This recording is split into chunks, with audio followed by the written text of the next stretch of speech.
thought was great, and then they sort of fell out. Okay, let's break down his comps real quick, Matt, before the fight starts, because there's a lot here. Interesting. London comes out, we talked about how they really didn't like playing, the Reinhardt version of 3-3-3. That's what they come out with.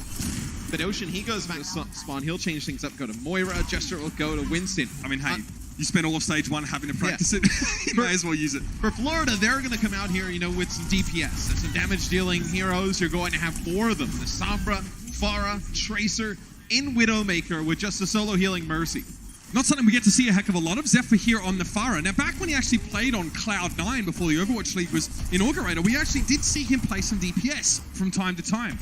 I remember his Widowmaker specifically, but Florida now can show a little bit more of their depth here. Haga put on the Tracer. This whole comp is very interesting. And this is a comp you can make work because you have great survivability with Tracer, able to recall and get all that HP back. Sombra as well. They don't need as much resources in terms of healing as some of the other heroes in the game, as Jester does pick up BQB here at the start. So it's really Zephyr's early efforts that allows Florida to secure the point. But then both teams try to out-rotate each other for a lot at the beginning of this fight, and London are able to stick together. Obviously, they've gone for the Sombra and the Moira here. They want to play quite close together. Yeah, and once BQB goes down, then the London Spitfire try to move on to the point. And when you have Swan come in on the Wrecking Ball, then he ends up getting hacked by Prophet. Wrecking Ball is so good now. Very good is just kind of disrupting, but when he gets hacked and he can't use the shields, he can't have all that mobility, that's when he's able to get taken out quite easy. So these compositions are odd because they don't necessarily really want to fight on the point. London, as you can see, is electing to push off away from that point and try and take the fight now to the Mayhem, but it's going to be BQB's EMP on towards the London Spitfire on the 3 plays, but Zephyr's actually taken out of the sky. Nas finds him. A responsive EMP finds 4 though, and that was Prophet able to lay that one down. Swan is caught in the middle of a lot of this action. Nas also present. Sire Player might have been caught off for the rest of his team, and Birdering is able to find the finish. Now it's going to be time to push forward for the London Spitfire. The rally buoying them in the later stages of the fight. It's 45 to 30%. And you had Zephyr stay on the Pharah to get a use of the rocket barrage, and I just wonder if that's actually worth. A lot of times when we see Pharahs use the rocket barrage, they don't really get that much with it. Especially against the D.Va. Yeah, you're immobile in the air, not a lot you can do. Some changes though, as they're going to be running the Winston version of 3-3. You're going to have the London Spitfire swap over and run the same exact thing now. Absolute no nonsense from London. They really haven't shifted their composition much now after switching off the Sombra. Harkapin going to be the first casualty in this engagement. Now, when Jester now wants to apply a little bit more pressure to the wound.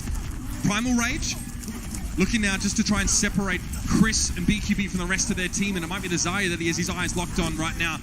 Fire's being engaged on multiple fronts, as you can see, with Zephyr getting desuited. Now the Mayhem are losing a lot of their mobility that would allow them to reconvene. They all get broken apart from each other, and now the Spitfire are 90 to 30.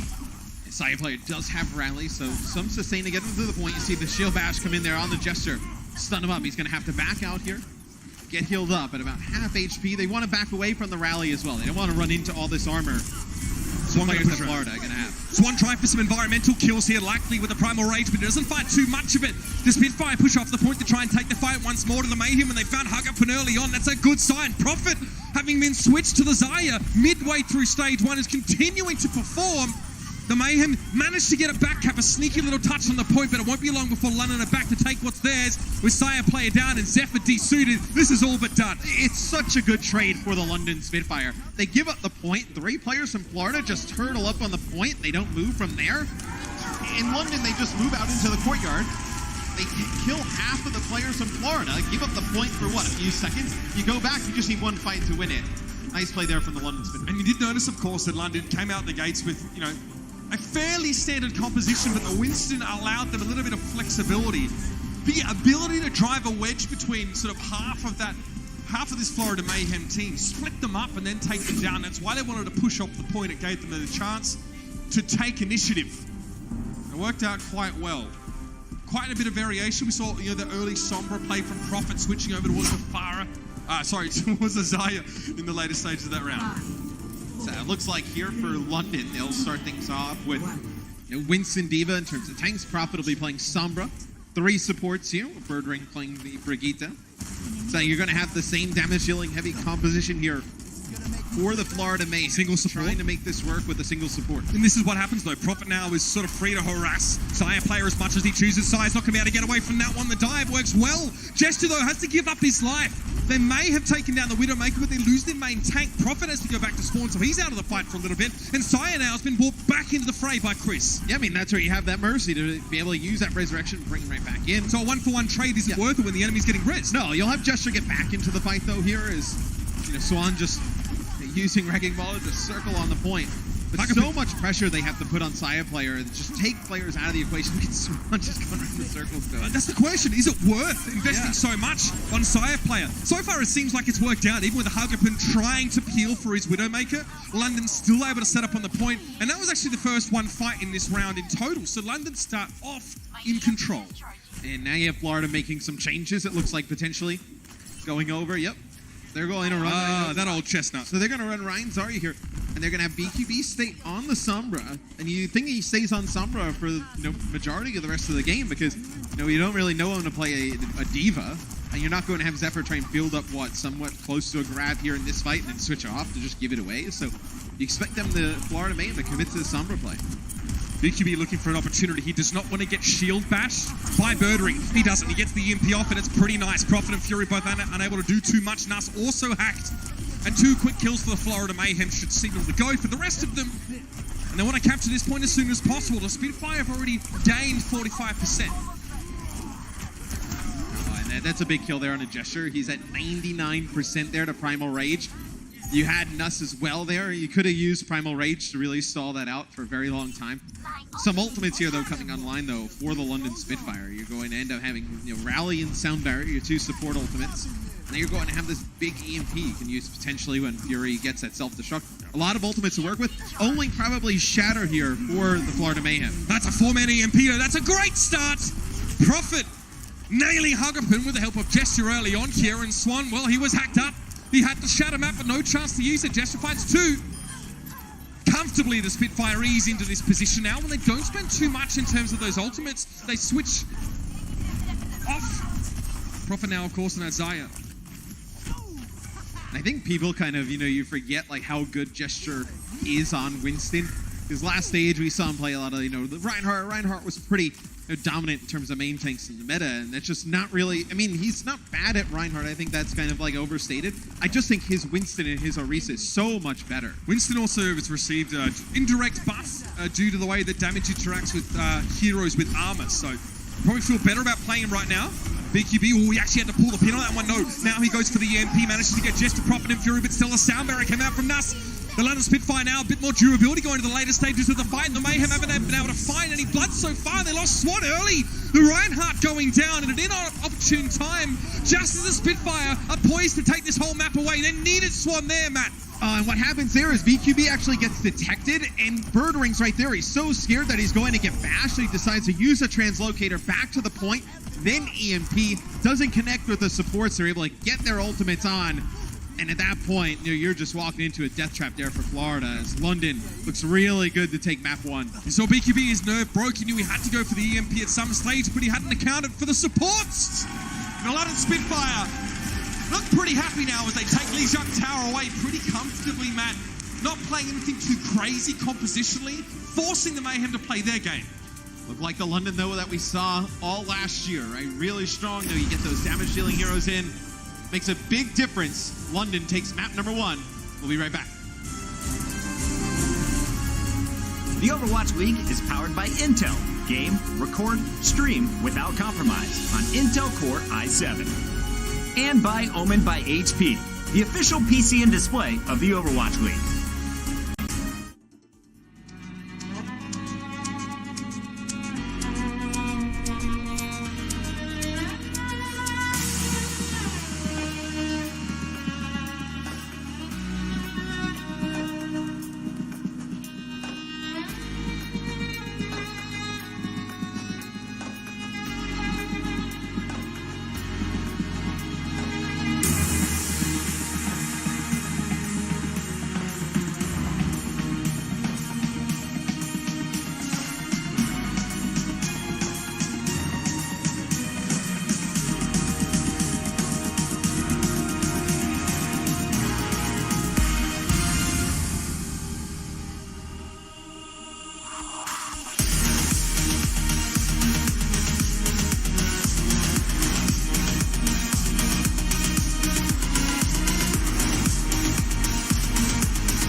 That's right. The Command Center trial, this is the last day of it, actually. So if you want to continue being able to access POVs of the players, then you can head over and get that one for reals. Fun fact, with the Command Center Pass, you have more information available to you than we do.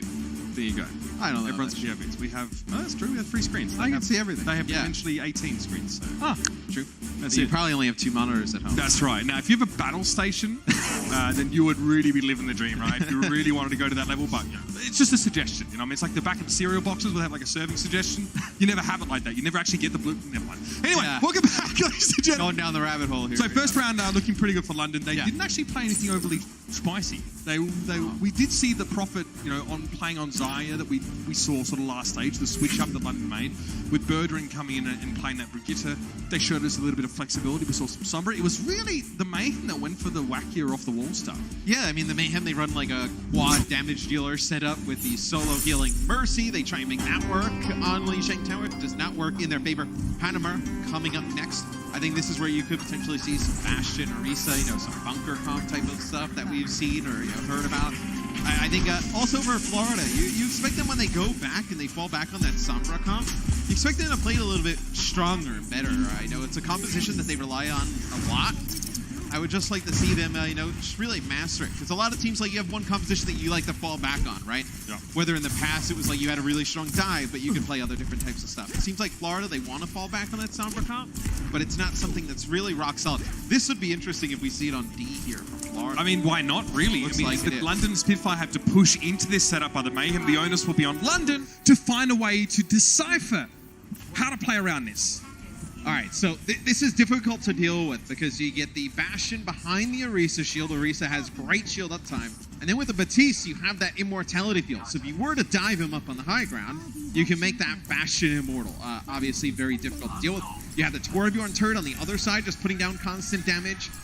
So Zephyr also, going to be playing the Pharah for some spam as well. I mean, this is exciting. Birdring on Hanzo, Prophet on Pharah. This is what we were sort of hoping to see from London last stage. This wasn't really viable. In a way, what you need to do is you need to force the immortality field out of Hagopun, and you need to live through that. Like, almost like force it out, back up a little bit. The cooldown is very long. How do you shoot it, though? Where, based on where Florida are standing with the shield and they're inside the shrine, how do you hit the immortality device? You can get really crafty with the immortality as well, like throwing it around corners, and the circle kind of at least, keeps Saya player in that line of sight. As you see, he's forced to back up. BQB trying to build up that Torb turret again. Not able to do so. Bardic launcher now as well. Those grenades are all healing everyone except Hagopun. Batiste can't be healed by his own grenades. Only by his healing field that he can apply to himself and other people around him, which accounts for about 150 healing over a short space of time. So it is quite effective, but Hago would rather hold on to that cooldown where actually needed. That kind of healing not really available to a lot of heroes where you get good burst AoE. All right, so it is going to be the amplification matrix out from Hagopun now, but he's trying to find a way to actually get value out of it. More likely that Saya is the one who's really going to be doing work with it. Yeah, so that'll double the damage and healing that goes through it. So, when you get Bastion, you can imagine already, he does so much damage. Then through the amplification matrix, it's kind of unreal. He's able to put down is... See, right now, if you're London, you're just trying to get poke. You do have your Dragon Strike online. You have Valkyrie. Dragon Strike probably the ultimate you want to use to break this. This will definitely move them. And the Florida Mayhem in a little bit of a compromising position. Can they get away from this one now? Here comes the Dragon. It does force them to split somewhat. Hagopun's his device gets taken down. The Mayhem now is not going to be immortal, but Saya player doesn't really care too much about that. It's trying to get aggressive with that tank configuration, but Birdring picks him off downrange. Now the Molten Core to prevent the Spitfire from coming forward. The Mayhem have done that for the moment, but the Spitfire are in a good position to keep pushing forward. Chris, however, brings Saya player back to the fray. The Bastion's return, but Hagopun pressured out. His immortality field again is removed, and our Saya player is going to get wrecked by Prophet.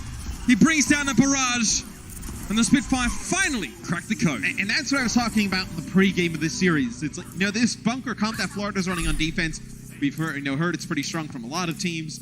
It's like, will teams figure this out over time? And it's just kind of a phase, and at least early on when the new hero comes in and you have this combination work. A really nice job of targeting, the immortality field from Prophet. I know the 2 times it was up, he was able to take it down pretty quickly, and then you hear Fury here with the self-destruct over the top. Gets the Torbjorn turret in the immortality field. Yeah. Getting a lot of those devices for free definitely helps the Spitfire and the kill on top. Spitfire did go for a bit of a composition change. Profit now is playing the Hunter. So you saw the Symmetra come out from Florida real quick to get to this position up on the high ground. If you teleport everybody, then Zephyr goes back and changes. You need to have the Diva here to be able to contest the point over and over again. Fury obviously being the player that the Spitfire will call on to at least mitigate some of this damage as they approach. This could be a really nasty, though. I know Hagapun getting very close to that amplification matrix. He's set up on the high ground as you see the angle that Saya has on Bastion. Could be really deadly here. And again, Hagapun does have that amplification matrix available, so if the Spitfire commit to an engagement, they could find themselves without health points very quickly. And you have BQB, who's actually gone over to May now, as they were trying to push him back into the spawn when he was playing the Widowmakers. Comes out on May, just trying to get a freeze here in the spawn. Here comes the push though. What's going to be Immortality Field thrown down first, then the amplification matrix. He put it down too far back. That Saya player, I don't know if he's benefiting from that at all. No. No, he's not. He does at least have that Immortality Field on him, but that now has expired. A lot of those tools have now been taken away. Saya player is going to have the take mode configuration if he needs it, but Hagapun has been taken down by the Primal Rage already, and Gesture won't take no for an answer. Pushing forward now, but Nust has gone down.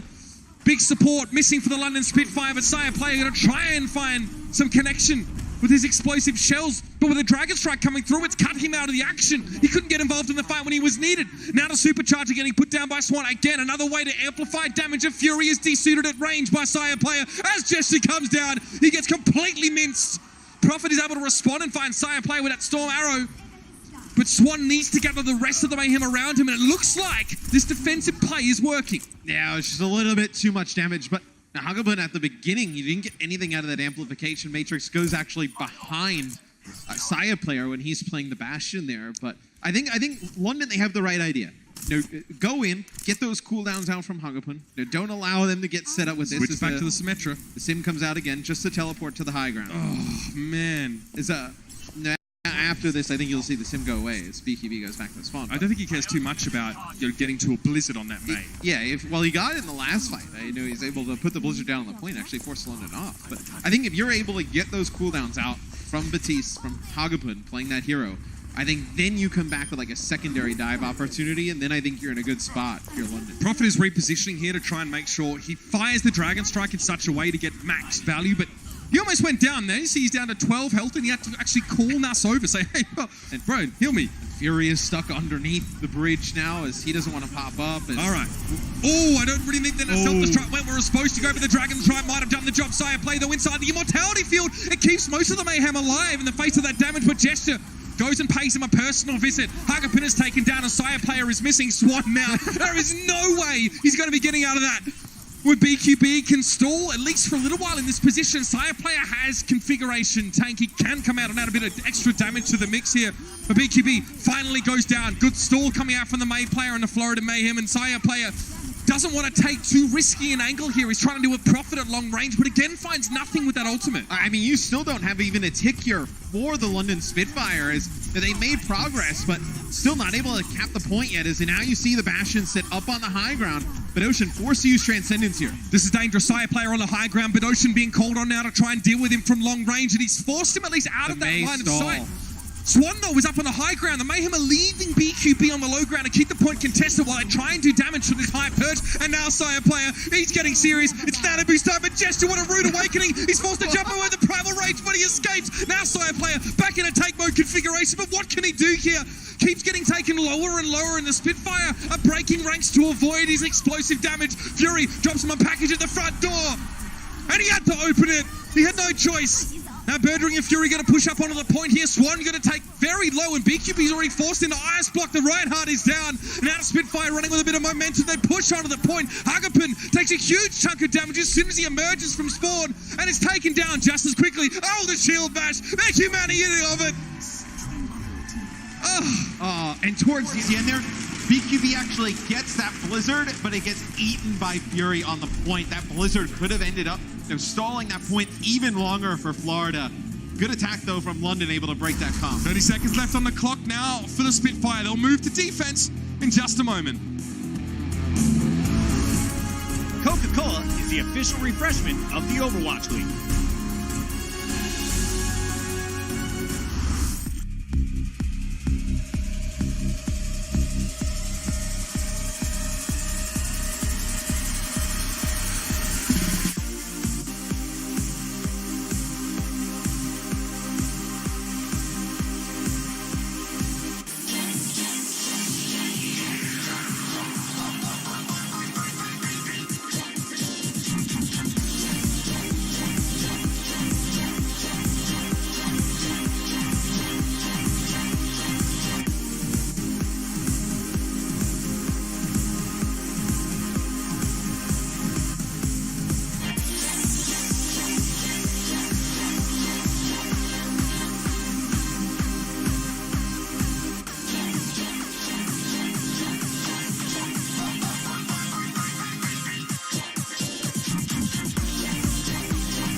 short of innovative, is what I would say about Florida Mayhem's defensive efforts on the map of Hanamura. And they did hold the Spitfire running to about a 30-second time bank once they'd taken it. So that was a lot of fun to watch, I'll be honest. It's just a lot of damage that comes out from Florida with the composition they have, and then just a lot of sustain. When you have the May in play, May able to just get on the point, Ice Block constantly, the Mortality Field, Bastion able to heal himself, Fortify with a reset, just a lot to damage to take if you're the London Spitfire, but also a lot of health to get through. Like, it's really difficult. Fury obviously leaving his self-destruct up on that high ground. It's about getting rid of Sire player and then killing him again after he gets Then he flies in, he gets the Blizzard, yeah. So London opts to not play craziness on D. You do see an Ana in for the Zenyatta here. So usually you see Zenyatta for his extra damage with the discords and whatnot. This time they're going to be running the Ana though. As Florida, they see it, they go back to the spawn. They're going to switch things up. Okay, fair enough. Perhaps seeing a Winston-based composition. Also go for the Moira here. Usually you don't see Moira when they have D.Va on the other side. Yeah, we have seen it in some cases, especially if you want to play close together and you want to try and really overload on the healing in those short windows. We'll see now. The Mayhem definitely want to stick together. Try a rotation to the high ground, maybe see if they can force the Spitfire to play low. Remember, Lucio isn't speed boosting for as much as he used to anymore, so it's a little bit harder to outfox your opponents by constantly changing a position and peeking and prodding out anywhere. Florida really just want to break line of sight for as much of the approach to point A as they can. Yeah, speed boost now is more of a huge bio. That is a really fast jog as Hagapun does get hit with that biotic grenade. Jester already with a primal raid. See how much more damage that Winston's putting down now. Look at this, forces the Mayhem to play up on the right-hand side as well. They're worried that Jester could just knock them off into space from the point, but he doesn't achieve too much now from that Winston ultimate, and Hagapun and the Mayhem will push forward. A lot of healing available to them over this small area, and that's what Moira is able to provide to you. With Jester and Bird Ring down now, the Mayhem are now able to rope-a-dope the Spitfire successfully, knock them off the point, and now they begin the capture. So the Moira provides a ton of AoE healing. Already a Coalescence used by Hagapun. Already about halfway to another one. Already up to about 63%. So pretty fast take there on the first point for Florida. So London looks like they'll be changing some things up. Gesture will play Reinhardt here, going into their point B defense. You can't switch too much as London right now. You'd be too far behind in ultimate economy. But as it stands, both Prophet and BQB have Gravitons respectively. There's no Transcendence, though, for either team here, which is going to be quite interesting. That's often used to try and counter the effects of the Graviton Surge, and the Florida Mayhem really just had to accept their fate this time. Zephyr, he'll get staggered out here. It's BQB. That jumps to his death. Zephyr, they want to keep him alive as long as possible here. So you can see now with, obviously Zenyatta hitting not as hard anymore. It doesn't seem to be always preferred, as a support in these lineups. We see the Moira instead. Hago, Bidoshan did switch, however, to Zen. I mean, now he knows that, you use your nano boost in the last fight, so he switches off. But he's not going to get this Transcendence as fast as, BKB already has Grab. You already have a ton of ultimates here available from Florida. All 6. It's quite scary for London, really. Nuts should get Sound Barrier in all fairness. They should try and bait Gesture to be the only one that gets, hit with this Graviton Surge. Or Fury can just come through and eat it. I mean, we've seen him already eat the Blizzard. They're so good at doing that. The further forward they play Jester, though, the easier it is to shield bash him. Now Jester tries to go for the Earth Shadow, but he's going to get shut down. Zephyr pushes straight in. Now the Graviton Surge to follow up, and Nuss, the Sound Barrier, it's all but gone now as Zephyr picks up 2 with a self-destruct. Swan needs to keep his shield up to protect his team, but Sire is still felled by the self-destruct. Now Jester returning on the Wrecking Ball. Swan's shield up to avoid the knock-up, and now it is going to be more pressure from the Florida Mayhem with a Sound Barrier to follow it up here, but Ocean's forced the Transcendence. Chris has to be happy with that. He forces that key ultimate out of the enemy's Zenyatta by playing aggressively in his face, but now the Mayhem need to hold up with the healing against a renewed London Spitfire to push the point. Another Graviton Surge, though, from BQB should help them greatly, and Nuss, he can't do a whole lot except try and go for a Biotic Grenade, which hit Jester, but he'll also be cut down in moments. Coalescence now from Hagapun, pushed off the point, was Fury. Now the Florida Mayhem look to be way ahead in time bank. You bank up 6 of those ultimates and you're able to just storm onto the point. It's a really fast attack from Florida, able to complete the map About 4 minutes and 30 seconds in their time bank. And 1 minute remaining for the London Spear. That's what these two teams are working with. We'll see you in a moment.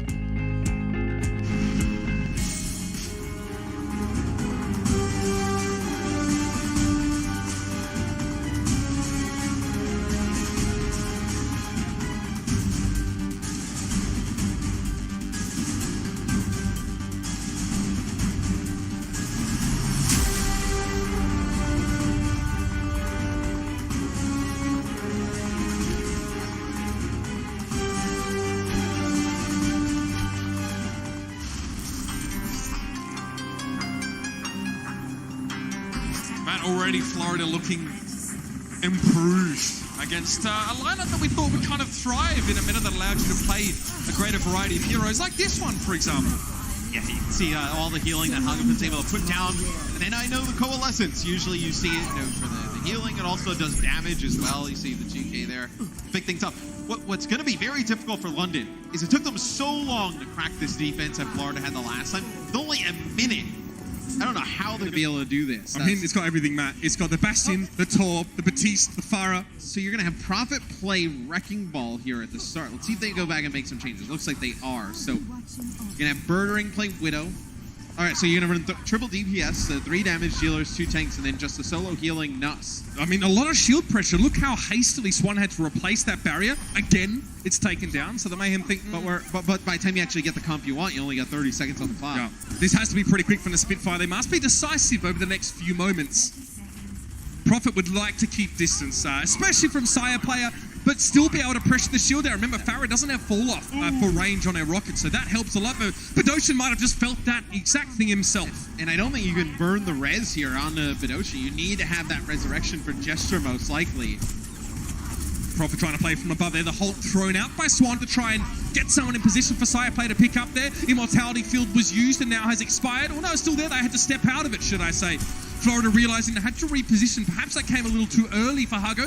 Regardless, the Mayhem still hold strong. Gesture down to BQB's turret. That was at least taken down, but that's not actually a player. And it's a 6v5 now for the Florida Mayhem as they continue their defense with Fury desuited. This could get nasty. Another Immortality Field is applied. Nuts trying to go for a very risky res.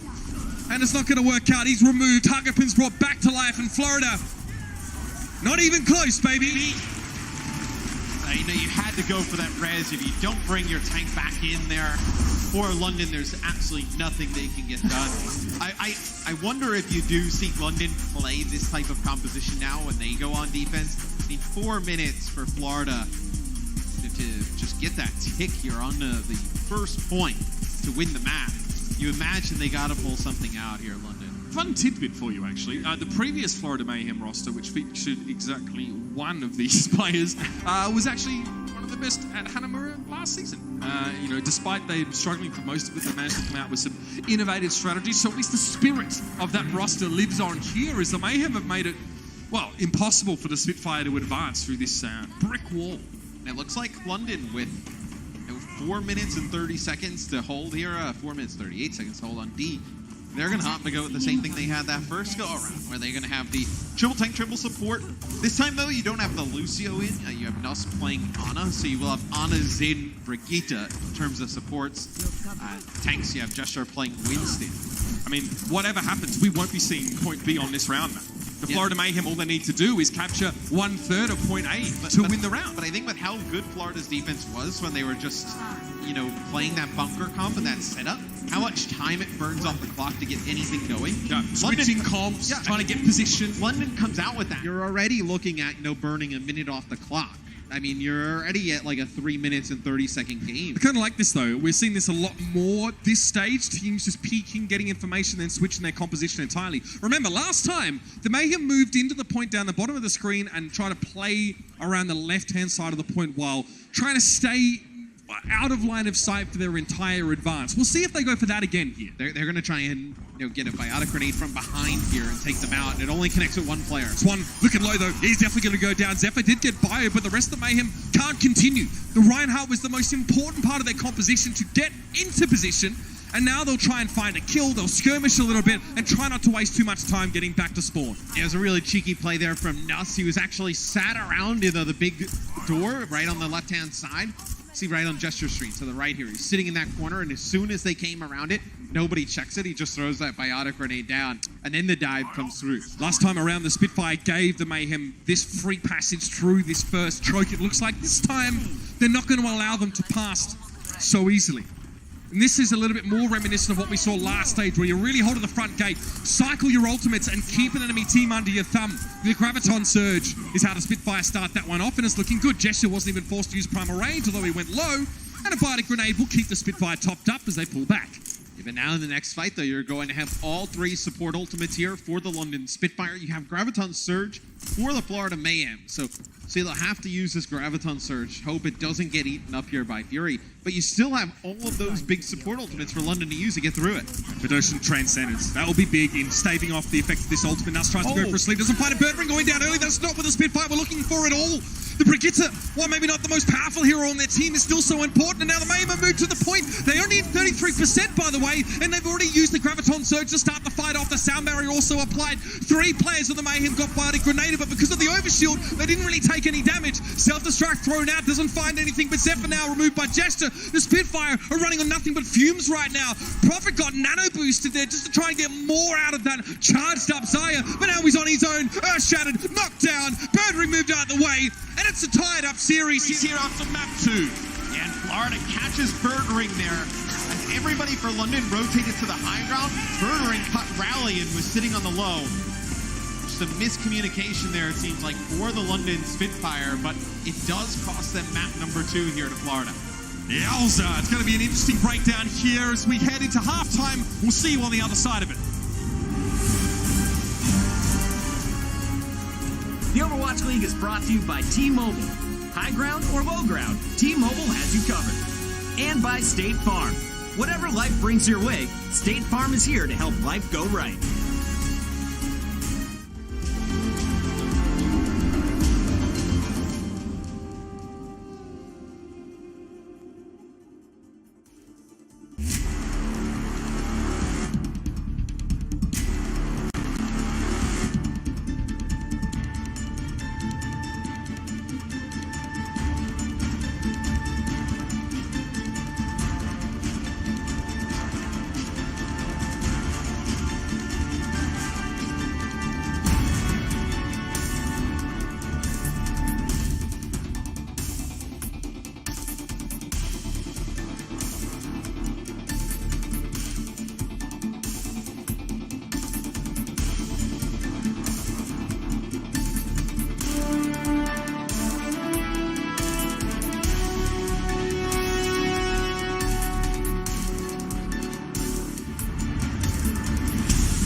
London came out hot getting the win on Lijiang Tower, but it was the Mayhem bouncing back on map 2 to even things up at 1 apiece at the break.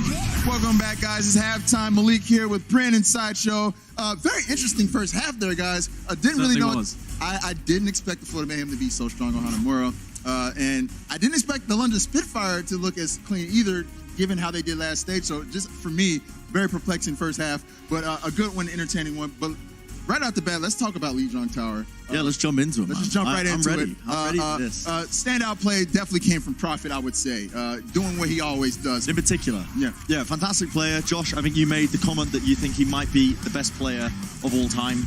in the I just history of think Overwatch. Possibly the best player in the league at the moment, yeah. If I was going to first pick somebody, if we had like a draft system, I'd be very tempted to go with Prophet. He can basically play every DPS hero to a really high level. Yeah. He's Mr. Consistent.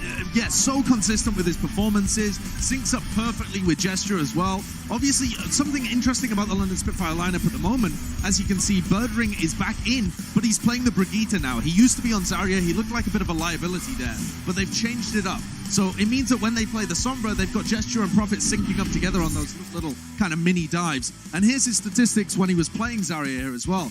A large amount of impact for his team. 0 deaths, obviously. Wasn't catching anyone in the grabs, but also didn't actually need to use the grabs a bunch of times as well. He just kind of saved them. Most of his impact coming from his Sombra play as well, as opposed to the Zarya. You know, he was waiting for the EMP. As soon as he used the EMP, switching back onto the Zarya itself. So yeah, really good first map from Prophet, and really leading his team to the victory. I feel like he's going to really enjoy this meta because he can play so many different heroes, and now he gets to really show what he can do in his versatility. Now, moving on to map 2, Florida.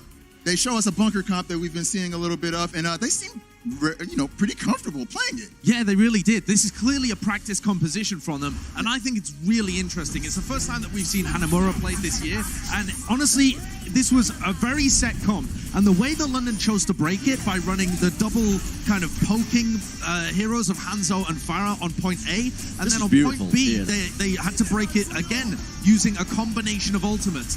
So that means that even though eventually Florida are probably going to lose, it takes them a huge amount of time to actually come to the London Spitfire. And, they finished with only 30 seconds left on the clock.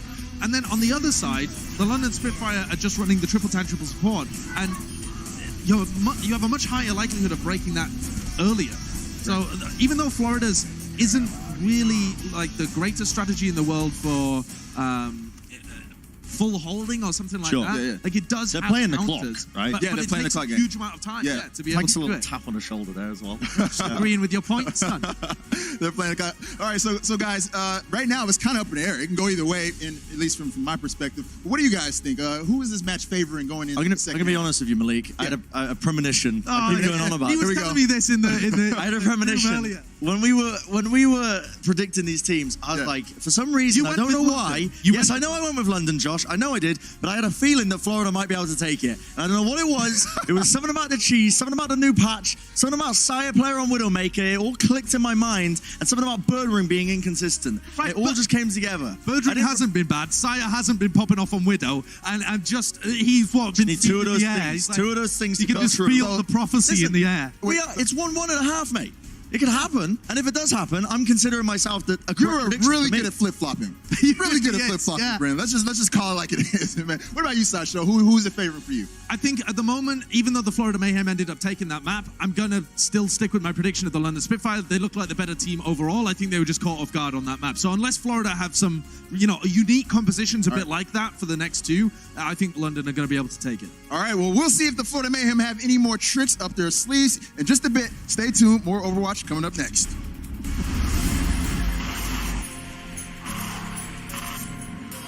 They don't just play for a team. They play for every fan, every rival, every moment, every match. And when everyone watching expects the best, they perform with the best.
Welcome back, ladies and gentlemen. After the half, the score stands tied between the Spitfire and the Mayhem. It looks like London got pretty cheesed in that second map, though. Come on, let's talk about this. This bunker comp is really interesting because you can't mirror that composition as an attacker. No. You cannot. If your enemy team is playing with the Orisa and the Batiste and the Bash, you can't do the same thing. You're trying to attack. You can try. The Charge, I believe, did yesterday when they played Paris. They ran like a double main tank with Reinhardt, Orisa, and D.Va, and they tried to run it on offense. It just didn't really work. I think, though, if you're London, you probably had to come in with some kind of set strategy. I think they did. I think it just, against that composition, like I was saying and then Brent said at the half, it just takes a lot of time for any kind of offense to develop, where I think it just burns down the clock, which is great, for an assault type of game mode. Yeah, it's expensive to play around, and you need to try and scout out and switch up. Eichenwald is going to be our third map of the series. Again, this is one where defenders have considerable advantage positionally and in terms of height, so you can play these styles. We have seen, though, especially yesterday, especially in the first part of the day, a lot of teams prefer to go for more traditional triple support, triple tank compositions, to try and just grind their way across the map. And I will say, I know only 2 days so far into stage 2, and then you also, obviously, this is the first match, but I think a lot of, Reinhardt 3-3 still in. I think you still need to have that as a composition you need to fall back. It's strong, on. It's solid, and a lot of teams have that under their belt from last stage. You see that'll be point B. The team can unlock the payload, which would be point A, and then this would be the final portion of the map for Hybrid, where you have to take the point, unlock the payload, then move it all the way down to that ending spot of the map. Let's see what we see here from London on defense. Looks like they're going to be running a triple tank, triple support. Yeah, they're going to be running triple support, triple tank. They're not going to be running the Zenyatta this time, though. They're going to be running Bidoshin on Ana. So kind of like how that happened on Hanamura. We're back. Yeah. Again, we talked a little bit about, I think at the start of the show, we said like 19 heroes got changed a little bit. Obviously, Zenyatta now is not hitting quite as hard. Like we knew him as being very, very adept at breaking down tanks, but he has been adjusted now, so that is not as effective. And I think also, when you have an ability like Transcendence, and then you see like how teams are so good at forcing that support ultimate out, or comboing, whether it's like a self-destruct plus the Graviton Surge, just gonna figure out how much value you get from it. Hagapun will play Moira, so no Zenyatta for Florida on offense. They're gonna go with Moira again. Chunky biotic grenade, though, from Bidoshin lands on Saya and Zephyr. No follow-up from the Spitfire. But it's used in a spot, you'll have it back soon, but there's not really an opportunity to jump in and cleave there for Gesture, so... And now again, the Mayhem do what they... Actually, it's quite similar to what they did on Hanamura map. They play together, they get out of line of sight. Look, they can drop straight onto the point without really taking any poke damage. And now the Spitfire, the ones that have to challenge, and they're playing a Winston-based composition against the Reinhardt. So you definitely feel like the Mayhem feel better about taking a head-to-head fight, and Gesture has to use the Primal Rage to try and drive a wedge between some of these players on Florida, but it hasn't worked. Florida have been very stoic. Florida is just kind of, they want London to dive in because you have the AoE healing of Hagapun on Moira, Saya player with the repair pack to be able to heal up. The Reinhardt right back to full HP, and the first 3 eliminations here go in favor of Florida. Gesture's getting completely ignored. No one paying any attention to the main tank of the Spitfire because the Mayhem have so much healing that he can't be a threat on his own. Florida dare the Spitfire to fight them head-to-head in an open field, and the Spitfire have no choice but to acquiesce, but they played into a fight that was hugely a disadvantage for them. And now Bidoshin goes Zenyatta, and you'll see Hagapun switch off of Moira and go Zenyatta here as well. So it seems like a little bit point-dependent on how you want to use or maybe they're expecting a Ryan switch on the other side, so they'd say, okay, we'll take burn down the shield a little bit faster, yeah. Shield pressure is definitely important against Reinhardt, but straight away the Mayhem have an ult advantage here, and they want to try and use that immediately, and it's going to work pretty well. Fury is able to at least get one there. Swan going down. I believe that was set up with a shield bash, though, from Birdring, so a good little setup, good looking out, but it's a 2-for-1 trade that favors Florida here, and they'll continue to try and find more kills on the backside of the fight. Yeah, it was a nice self-destruct there from Fury. His team actually gets stuck inside of BQB's Graviton Surge and tries to use his own self-destruct to help them out, but just does not work in London's favor. I think London's probably quite shocked about how Florida's come out here in this match. Absolutely. Playing not only aggressively, but also innovating. Now they're able to play together defensively quite well. Their coordination looks to be much improved. Here's going to be the rally now from the Mayhem. They do want to engage the Spitfire. The London Spitfire have been turned from defenders They into gotta get to the attackers car pretty now. quick. That's right. There's been a switch of position here, and Fury might have to use rocket boosters to get there. They just get there, 1 minute 32. Oh, 1 big meter. shatter. And that's a huge laydown here from Swan. Even with the sound barrier of Nass, it's not going to be enough to keep the Spitfire up and fighting. Damn, this has been dominant so far from the Florida Mayhem. Yeah, side player also, actually, he connects with Prophet. Prophet trying to get back, may have ended up using his Graviton Surge during that, but he connects with a whip shot there with the Brigitte and just knocks him back. He's not able to get close. This really fast offense here for Florida. So they've taken the first point, obviously unlocking the payload. They complete the second one. Now marching their way towards the final checkpoint at the top of the screen. You see Florida forcing the role reversal there, becoming defenders of the payload as they out-position the Spitfire. Now London have to fire back and try and gain some footing here. It's going to be a transcendent attempt from the Hagapun here as he's actually charged away. And now a Graviton from the Florida Mayhem here backed up with the sound barrier. Huge shatter! That was massive! And the London Spitfire now have to pick themselves up while they're getting belted over the ear holes. Not a good look for London, and the Mayhem again stand tall. It looks as if Gesture was looking for someone else to charge out of the Transcendence, but he ended up hitting Hagapun, so there was not going to be a kill resulting from pinning at ulting Zen. It was a very nice counter shatter, though, by Gesture when his team was stuck in the grab. He knocked down a few players there from Florida, but Swan comes out with a big grab there, a big Earth Shatter there towards the end. Here comes the Spitfire once more to try and put a stop to this nonsense.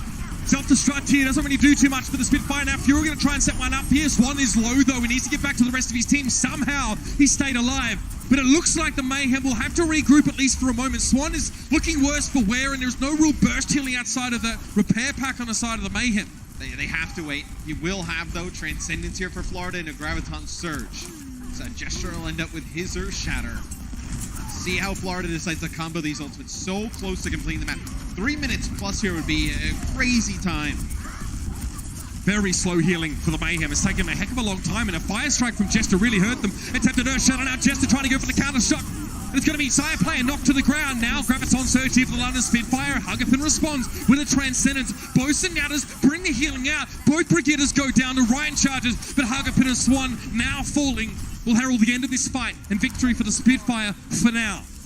Yeah, as London does have that spawn advantage, they're going to push up here, potentially hold this choke, but this is such a difficult area of the map to get through, especially with all of the healing, the big HP pools as well, the tanks. If you're going to win a fight, it's going to be drawn out. So you have a sound barrier for both teams here. Let's see if maybe Florida decides to use this to engage, force the sound barrier out from London, and forces London to give up some space potentially. Here come the Mayhem once more.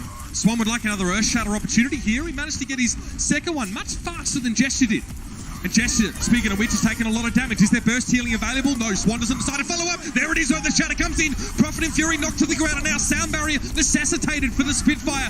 Charge in. Swan pins Gesture. Takes down the enemy. Reinhardt and Prophet falls to the self-destruct. There was no shield to hide behind for London. Swan finds his second for the fight now, but Fury responds, getting rid of Hagapun. He was so close to Transcendence as well, Matt. Now the Florida Mayhem have to play with it. That Zenyatta ultimate for the foreseeable future, and they need to push forward. But spawn advantage greatly favors the Spitfire now, and their reinforcements are on the way. The Mayhem needs to keep finding these kills, and a Doomfist switch now coming out for Prophet, trying to get those insta-burst downs, but it's not working so far. Gesture attempts an Earth Shatter. Sire knocked to the ground. Prophet trying to finish the kill. He gets it. Jumping now back in with a seismic slam, but he's knocked to the ground. Another big Earth Shatter from Swan here. A minute 22 left on the clock, and Burnering is trying to keep this one contested. He can only do so much, and now Fury steps up to the plate. Seismic slam comes down, and it will get across the line. And that was a pile driver there. Woo! Really nice attack there from the Florida Mayhem. They come out with the Reinhardt version of the 3-3. They come out with Moira to provide some extra AoE healing. They're able to just barrel through London with a minute 18 in the time bank. A little bit of time issue there for the Mayhem. They lost their Zen early, but now they have a chance to go on defense. Coca-Cola is the official refreshment of the Overwatch League.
back involved kicks off with no shortage of excitement. And, man on his screen there. No, not a guy that we've really had a chance to talk about much. I'm not talking about Big Q, I'm talking about this guy here. Yeah, Swan really showing up on the Reinhardt so far this map. Only 2 deaths there through the first half. You know, getting a Earth Shatter every 50 seconds. I think this has been his best game so far that we've seen from him in the Overwatch League, regardless of stage.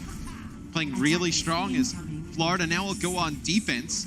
What is this defense comp from Florida? Bit of a mix-up on their Hanamura one. Interesting. So you're not going to have the same setup that they had on Hanamura with the Torbjorn and the Bastion. They're actually going to be running, you know, the 2 supports. So they got Chris on Mercy, Hagopun playing Baptiste, and they're going to have Saya player playing McCree, who McCree usually is a pretty diveable hero, right? But I think now that you have the Immortality Field, the Halts coming in as well from the Orisa, you can keep the McCree alive a little bit longer. It's a 2-2-2 comp, Matt. Crazy stuff!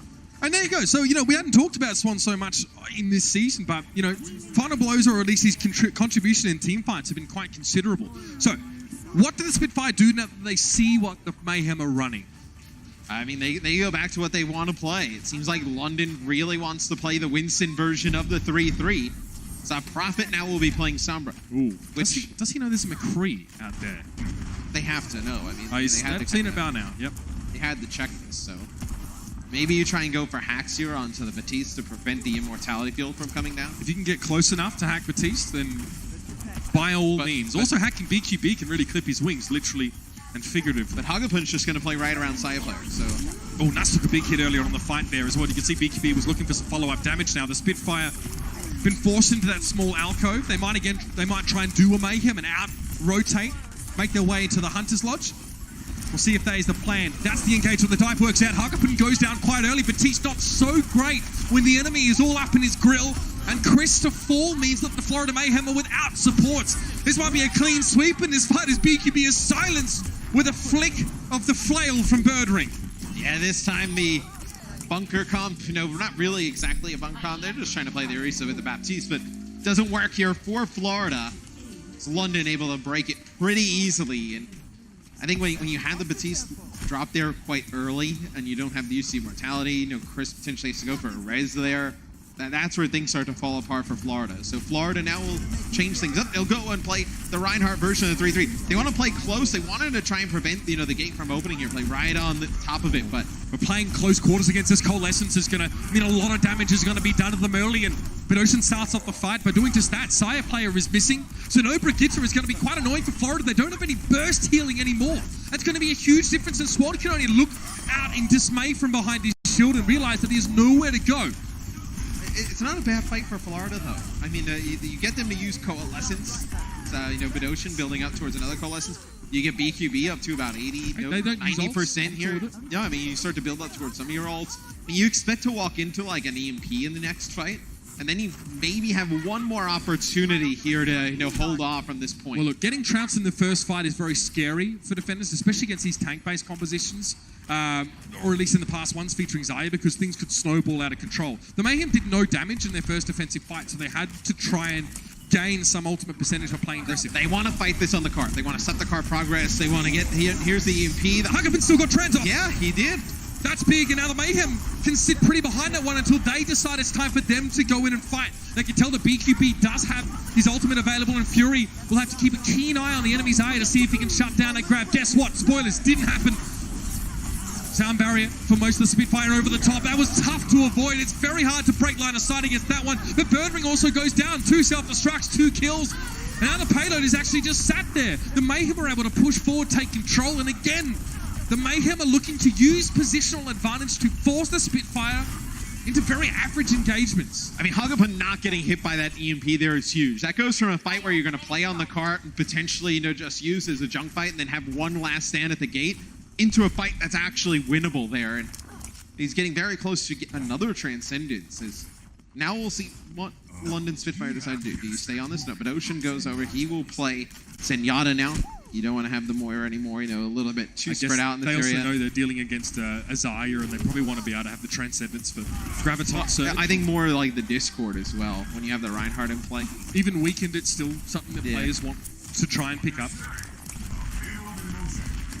Prophet as an EMP here. Probably looking to set himself up behind Swan and set something up. He knows where Hagapun is now. There it is though. Oh, look at that. Hagapun still gets the Transcendence off again. Prophet unable to shut him down, but this time it's not going to be enough. Already 2 casualties on the side of the Florida Mayhem. They lost Saya, they lost Swan. Hagapun is able to try and stay alive a little bit longer, but Prophet not even being looked at right now. So that EMP working out much better for the Spitfire, should I say. And they'll sadly get that second checkpoint. It's 3 minutes and 30 to take this final checkpoint. Prophet goes back to the spawn. I imagine this is going to be Zarya here for the final stage. It's get much better use out of the Zarya here in the final portion of the map than you would out of the Sombra. You have so many corners to play as defenders. You feel pretty good about that quite often. Contesting the payload without exposing your entire team to enemy incoming fire or poke damage, as we call it. Gesture with Primal Rage here could potentially like kind of jump in, open things up, get the bubble, get Prophet some charge, right? Just displace, push some people back. Maybe you force a sound barrier out of Chris. No, There he's it going is, to use it himself anyway. Florida Mayhem now looking much more durable. It was a Primal Rage from Gesture. He still gets Swan, despite the sound barrier being committed to the fight. It wasn't enough to save the Reinhardt from the Mayhem. And Gesture gets another one. Primal Rage mechanics don't have to be overly special when you get an opponent inside a small corridor. Just keep belting away at him like a drum. Really nice turnaround for the Spitfire in a fight that they didn't have to spend much on. Yeah, and he's going to go back and play Reinhardt here. So use that Primal Rage. You go back to the spawn. See if he decides it. Yep, switch things up. He's going to go over to Reinhardt. So some ultimate Sunline here, though, for Florida, which could get them another fight win. You see they have to wait for the Reinhardt to come back. That's crazy. How much value you get out of an ultimate you were going to lose anyway by switching to Reinhardt.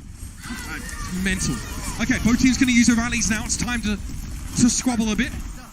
BQB with the Graviton Surge here, and I guess if he waits too long, Prophet about to use one at the same time. There might be 2 grabs in this fight anyway, but Ocean Transcendence being used with the self-destruct behind them. There was no way for the Mayhem to make sure the Spitfire got taken down by that. Huge shatter though, and now one coming out from Gesture. A response to that one also is really going to hurt. 3 players knocked down. Prophet and BQB are both missing. Large sources of damage from both of these rosters have been taken off the board now with the Zarya's missing. But Gesture going down, not a good sign for the Spitfire. If they're going to lose their Zarya, fine. But if they're going to lose their frontliner, no bueno. Yeah, and in a messy fight like this with the defensive spawn, it's always going to favor that defensive team, right? So Florida able to get back off the respawn a little bit quicker than the London Spitfires. Oh, that was a repair pack was just using Argo there. Needed to keep him up for a little bit. Again, that's what you're looking for. You're looking for burst healing, and then you'll know pretty much the cooldown of that repair pack from Saya player. It can be pretty important to save people, especially if you get fire struck and you're a low health hero. Well, rally time, ladies and gents. Here we go, pushing forward now. Gesture taking a bit of a beating early on. Now the Transcendence forced out by Binocean quite early in the fight. There wasn't even a Graviton Surge to sort of force that. But now Hagapin's going to use his Transcendence as well. Earth Shatters galore. Swan tries to lay his down. Gesture never had a chance to use his. And now the fight's all but done for the Spitfire. Unlikely they commit too heavily. The Mayhem, though, have they pushed too far? They get caught up in a Graviton Surge and now it's all going wrong. Oh, no. Birdring swings into the massive bodies tied together by the forces of gravity, and the Spitfire now have a clear run home. 34 seconds left in the round. They're behind the Mayhem and Time Bank either way, but if they can at least finish Eichenwald, it'll set them up for an opportunity to take the map away. But the Florida are back in full numbers and with a grab, Matt. It's a grab for BQB. You do have Zephyr here with a self-destruct as well. That's the grab that comes down, connects with a few players. One goes down, big Earth Shadow now coming out. Perfect response from Gesture. And with a sound barrier on the London Spitfire, they can just keep swinging aggressively. 9 seconds left, they're under 10, but they're looking to try and get it done before overtime. That's the big ticket for them now. With a Wrecking Ball on the stage, it might be a little bit hard to shake him off. The payload is there, it's there. I believe it just went into overtime as they got it. So we'll have to see this, but the Wrecking Ball comes out at the end from Swan to try and contest here. So you do have no time there left for London at the end. Now they just have to hold out. We'll see you in a moment.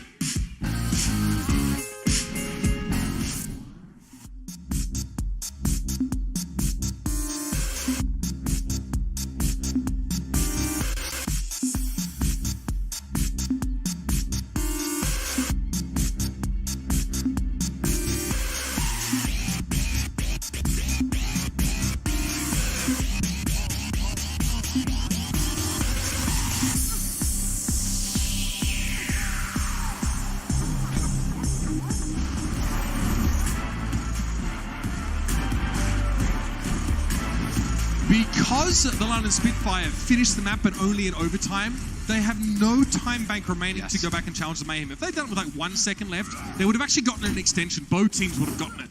But now, the best that the Spitfire can really hope for is to try and draw this one out. Which is huge. I mean, for the Florida Mayhem, that Wrecking Ball switch from Swan at the end to just get on and touch. Just enough time. Just barely enough time. Remember, Wrecking Ball doesn't come out of his ball form now when he uses his adaptive shield, so that makes it even harder to stop him stalling. Definitely frustrating for the London Spitfire. I'm not going to try and mitigate that for you. That would be annoyed. And I think London comes out with the Reinhardt version of the 3-3 on defense because they know when they've been running the Winston version, Florida's just been running Reinhardt with Moira, and they've just kind of been running on through Jester's them. So. not really sure where to put himself. He takes huge damage wherever he goes. So here's the advantage of being on offense here, is that when the Florida Mayhem see this, they can now get the Zenyatta in the mix for the extra damage here on a Jester's shield, right? More shield pressure, force Gesture, into a position where he has to come forward, play more aggressively than otherwise. Like, repair pack used on Swan at the start of this fight.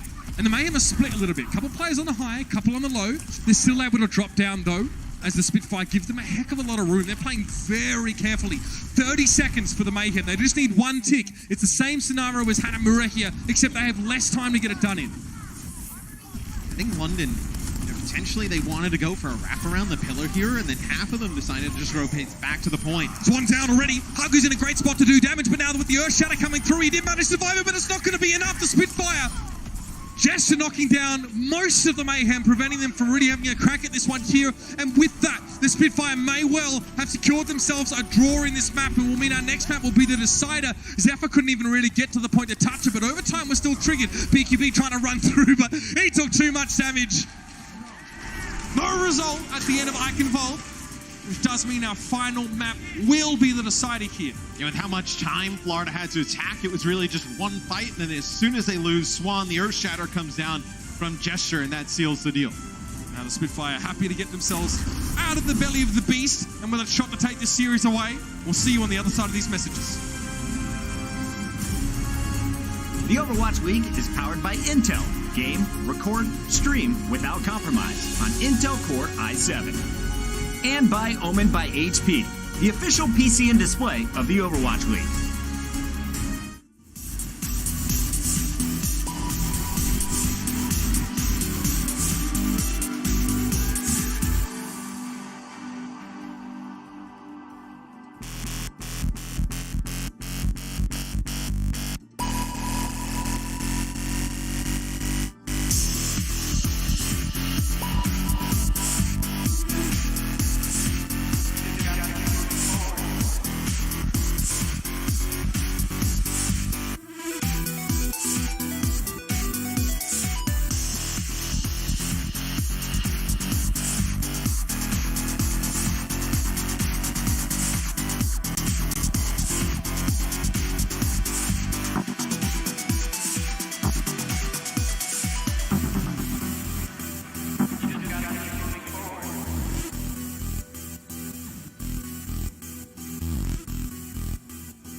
Both of these teams locked together on Eichenwald, a very close affair, with neither actually able to get the victory here. We did go to one more playthrough where the Mayhem were the only team that actually had a time bank and a chance to attack, but it wasn't great. About 1:16 for them, not really enough to get more than one good crack at it. And this man here, Gesture, big Earth Shatter, getting rid of Swan early in that fight, decisively ending it, was what keeps London in this series. Yeah, I mean, you think Florida had a little bit of an advantage, being able to see the composition that London was coming out with, and then going back to the spawn and making those adjustments, and they're still not able to complete, taking that first point, or just to tick on that first point. So far, a lot of the decision-making seems to center around Zenyatta or Moira. A lot of teams are, using these interchangeably. They're hoping to put pressure on enemy riots. Moira is also better when you get dived. She obviously can fade away, so when a Winston's on top of you can sort of back off. You don't want to play that. Gibraltar's our next map in the city. This could be a very good map for London, as you do see a lot of verticality on Gibraltar, especially the first, second stage of the map. It's like a jungle gym out there. Where you could see a lot of Winston play, which I think definitely favors a London Spitfire. That's all they wanted to play, man. Yep, when you can have Gesture on Winston, I think you see good things happen. And I think when we saw the Florida Mayhem attempt to use Swan on Winston, at least last stage, they didn't really seem to have all their teams sort of together in their way I would have liked. Do they... I don't feel the Bastion here. I mean, do they pirate ship? I think you could. I mean, you could. You see where we have seen it on this map before. Yep, point B, in through the hangar, and then this would be the completion point of the map. So the story behind this is actually that Overwatch are trying to launch a satellite. True. And then that's the rocket that obviously the satellite is pretty snazzy, isn't it? That would be accurate. Although the way it's designed, actually, with the leading edge extensions on the wings, it looks like it's actually meant for subsonic flight. But yeah, okay. I would tend to agree. Subsonic flight, definitely. It looks far too aerodynamic to be used at hypersonics. Yeah. Whatever. Anyway, the Florida Mayhem actually come out with a pirate ship composition. I know it's not Junkertown, but it still works pretty much the same way. Immortality Field was thrown down, but Huggerton was actually forced away from it at the front of the payload. But now Sire player all he can do is get damage done now, try and gun the Spitfire down, and it's worked. The Spitfire didn't get rid of the important targets early enough, man. I like the idea, though, from the Spitfire is get Hagopun out, get the chances of building up towards like that amplification matrix, and get that immortality field out of the way as soon as it comes down. The issue is they just don't have enough survivability to get through Saya player playing Bastion. Oh, no one really touched it. There's a lot of healing there. The brief period of time that immortality field was available probably helped a lot. Hagopun probably will have it up again. But Ocean now playing the Matisse for London, so you want to get an immortality field of their own. Oh, clever. Sire player saw the Ocean tried to go for one. Both teams have lost their immortality fields, but Sire player does have the tank configuration if he needs to really get his hands dirty.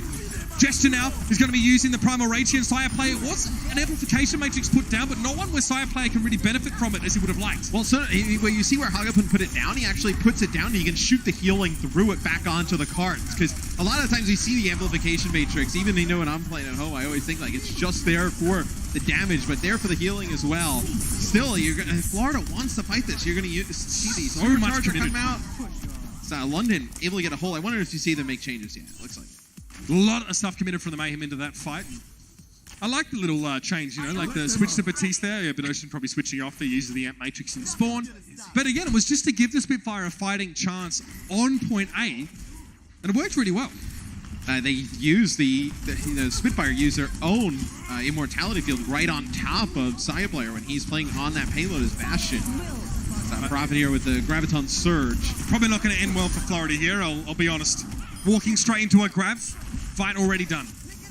I mean, and look, Florida are okay with this. They've switched up most of their composition. They know they have really no ult economy. The thing is here, this is where the trap appears, Matt. They've already lost 2 minutes, 20 seconds or so. Well, they may only have one good ult economy fight on this attack. It's just like how we see Junkertown play out, right? Yep. When we see teams play the pirate ship composition, when you have the Bastion on the cart, when that ends, usually that's when your push ends. As see Florida, they're trying to rotate around. No, they're not going to get stuck the grab here. Fury booping them in the direction that the Mayhem wanted to go anyway. I'd say Coalescence might be required here from Hagopun in this fight, and yes, he uses it immediately. They need to keep Sire player alive. They need a grab generated, but they lost Desire so early in the fight. And now Sound Barrier Rally also being used by London Spitfire here, but it is enough. It is enough.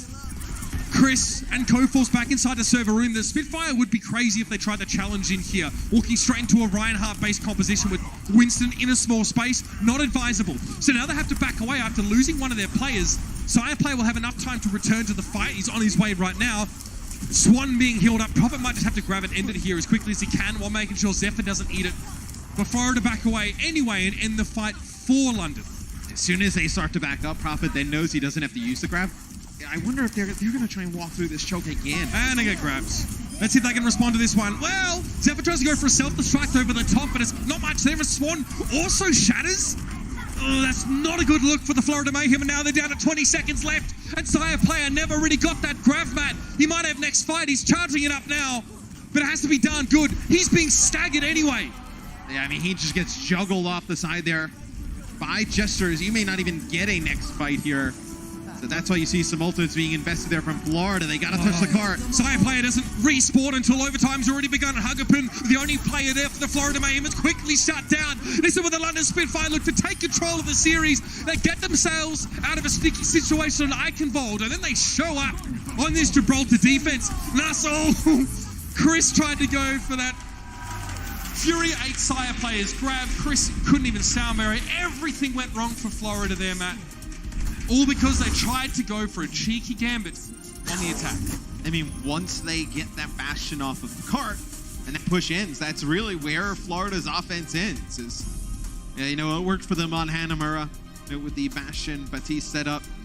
Did not work here on Gibraltar. As now London, they look, I mean, if they were to lose this, it'd be tough. I mean, they only have to get about 84% of the way to take point A. I mean, you've got to feel good if you're London.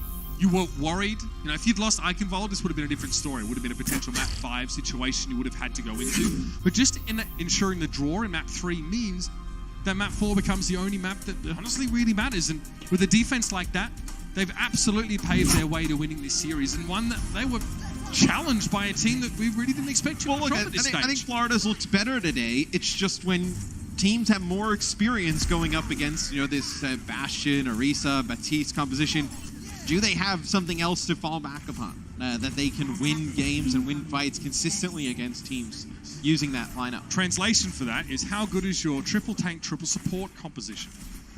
Yes. Florida stage 1, 3-3 was not good. Very not good. And I will say, I think for Florida fans, something that they're probably really excited about is the Saya player back in the lineup. He would come in last year and play like amazing, have all these Widowmaker highlights, then he'd just sit on the bench for weeks. Finally, good to see him get some play. Patiently waited for his moment.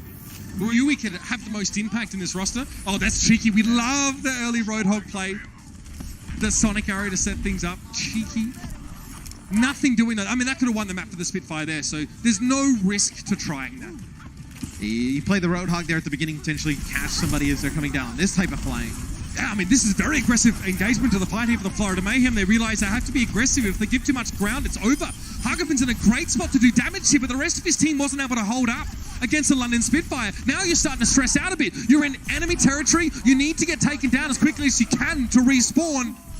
But with how the Mayhem was staggered in that fight, they're probably going to have one more chance, one more fight to stay in this map. And Birdring already with Rally here coming back in, so... But isn't that huge? That is so huge in a low economy scenario where neither team has big ults. Rally makes a huge difference when the opposition does not have healing or support ults.